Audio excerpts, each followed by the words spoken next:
You got it? Good. All right, so just practice a couple of times. You reel in the slack till the line's tight. As you reel, your pole comes down. Pull it up, reel the slack, and reel all the way back down.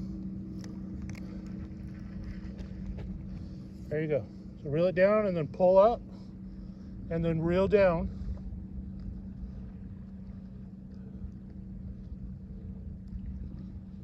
Like that, maybe just a little quicker. Smooth is better than fast, but you want to keep it off the bottom.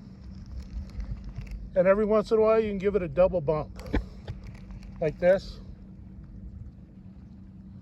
Little jerks will keep it floating.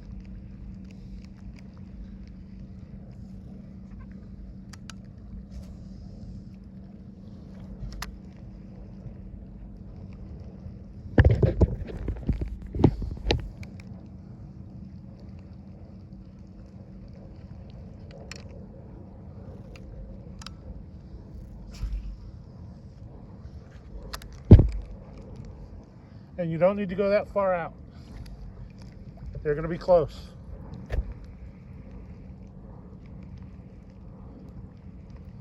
Actually, you could probably drop it down on those rocks in front of you. Let some line out until the fish hits the water. A little more. All right. Dip down and pick up slowly. Do that around the rock. You don't need to throw out far. They're right there.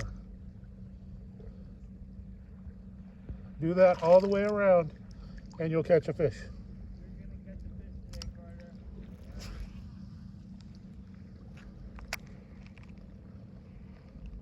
And if that lure doesn't work, we'll try another one, but it should.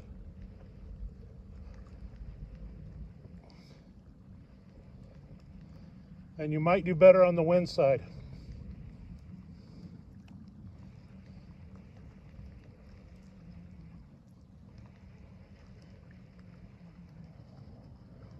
That way. Oh, that way? Yeah. Go around the rock, like all the way on all those little points, and just drop it down there and see what's in the holes. Because they're hiding in the rocks. They're like between the rocks. So any holes you see, drop it in there. See what you get.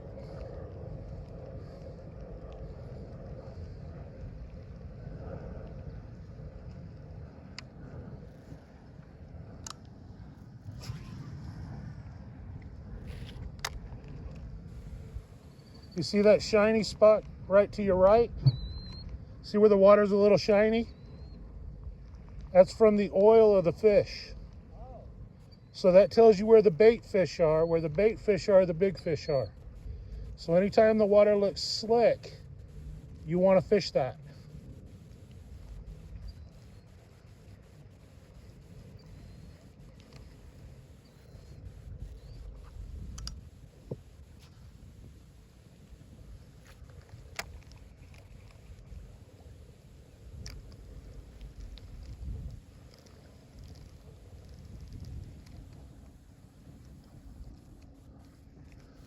And remember, when you feel a bite, count to 3 before you yank it. You're going to yank it to set the hook. But if you don't count, sometimes they'll bite it, spit it back out, and bite it again. So you got to wait till it actually tugs, not just wiggles.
There's a big fish right here.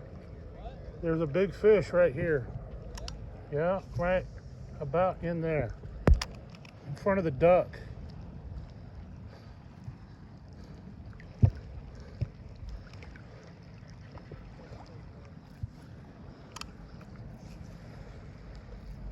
Yep, right there.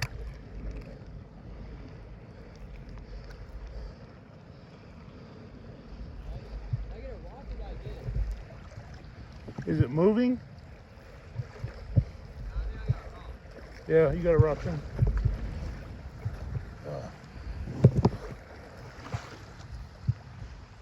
Yep.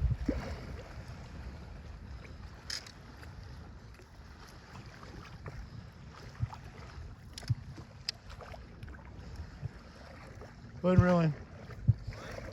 Go ahead and reel in. I'm gonna give you something different. We're gonna go weightless. It'll be a little harder to cast, but But like I said, you don't need to go far.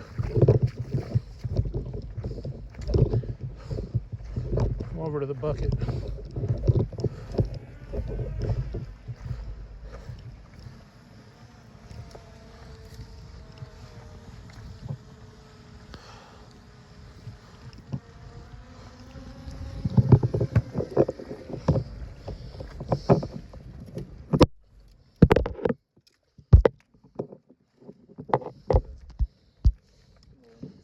You look in there and grab the scissors.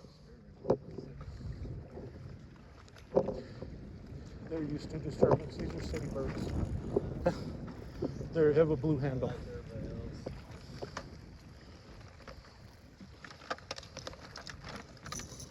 Buzzed me real bad in the group the other day for chasing some, not chasing, following safe distance. Don't read your comments. Yeah. Most of those are bots. They're there to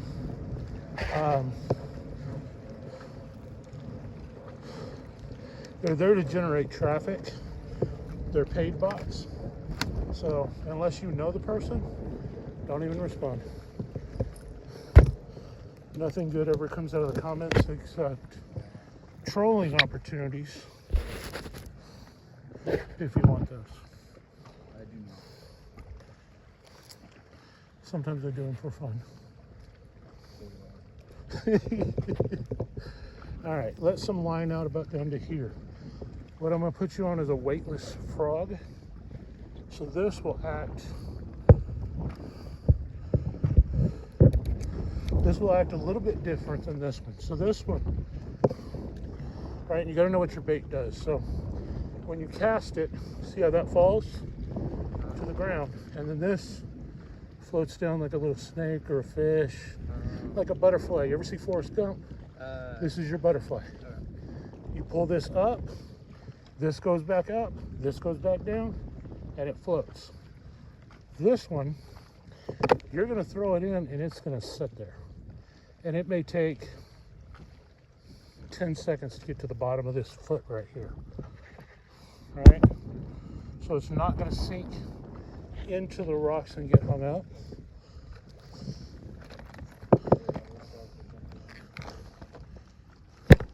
But you want to remember you're fishing a frog. How does a frog jump? All right? You don't reel it straight in like a fish where it's going to swim. All right? Frogs jump and skip across the water. All right? That's the bait you're trying to imitate. This is a knot you're going to need to learn. Because once you catch one fish, you're never going to stop. Okay? So it always goes in from the front. It turns around and goes back in the same way. Okay? So you got a looped end and you got a tag end. Tag in, looped in. Okay? Then you tie a square knot. With one little change, you take the loop through the bait, and that is the strongest fishing knot in the world right there. I like it. Which I despise braid.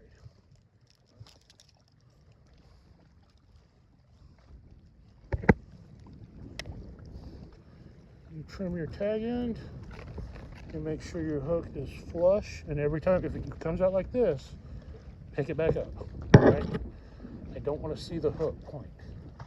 That'll shine, that'll tell the fish you're there. Okay, same with the tag end. So I put this a little bit over. When it takes it, it's going to take it like this. It might spit it back out. When you jerk the line, you're jerking up into their top lip. At that point, this will slide down and it'll hook them. Okay? You got to give them 3 seconds because they might bite it, spit it out, bite it, spit it out. You'll feel it pull, right? When you feel it pull like this, set the hook. If you feel a little bit of this, don't. All right, you're gonna feel a little bit of this is spitting in and out, and then boom, I took it. You want to pull to set that hook up out of here into their lip. Okay? So throw it out maybe to the end of this rock right here. That's about as far, yeah, just from here. Here, like that rock? Yeah, literally that close. So what you can do is what's called a pitch. So you take this, you make it a little bit longer. Say, that's about as far as I want to go. You ever seen fly fishing? Okay, the river runs through it. Okay, there's your cast line. And you see how that acts? And you're just going to nudge every once in a while. Right? All you have to do is get me unhooked. You see where I'm hooked? It's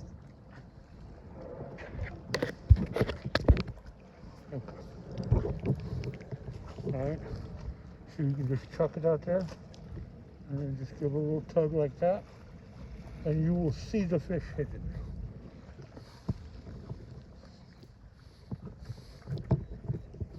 And remember to jump it, right? Because this is another frog right here. This one is. Okay. So if I throw this over here, and this is where a frog's going to be, right? They're not going to be out in the middle. See that? And then a frog goes like,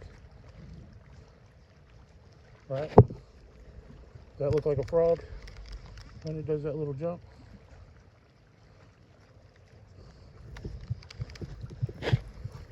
And you want to keep it slow because frogs, unless you're being chased, nothing in nature moves that fast. Okay, so you throw it out like this, you let it sit there for a minute. 90% of your bites are going to be right there before you ever move it. You give it a minute, you give it a little jump. Does that look like a frog jumping? Because it sounded like one to the fish. Okay, now pull it back up and let it fall again. Just keep pulling it up and letting it fall. And it is highly likely you'll catch a fish right there. I swear, I see something like orange right there. Yeah. But so with this one, right? Let me see. So with this one, right, you can do this. See how it moves like a frog? I can fish it where I let it sink and come back up. Or I can fish it top water where it goes across the top. If I fish a little bit slower, it does the same thing underneath. See that? If you go moving around those rocks and you see those shiny spots are bait fish pools. A school, fish are oily. When a school gets together, they make the water shiny.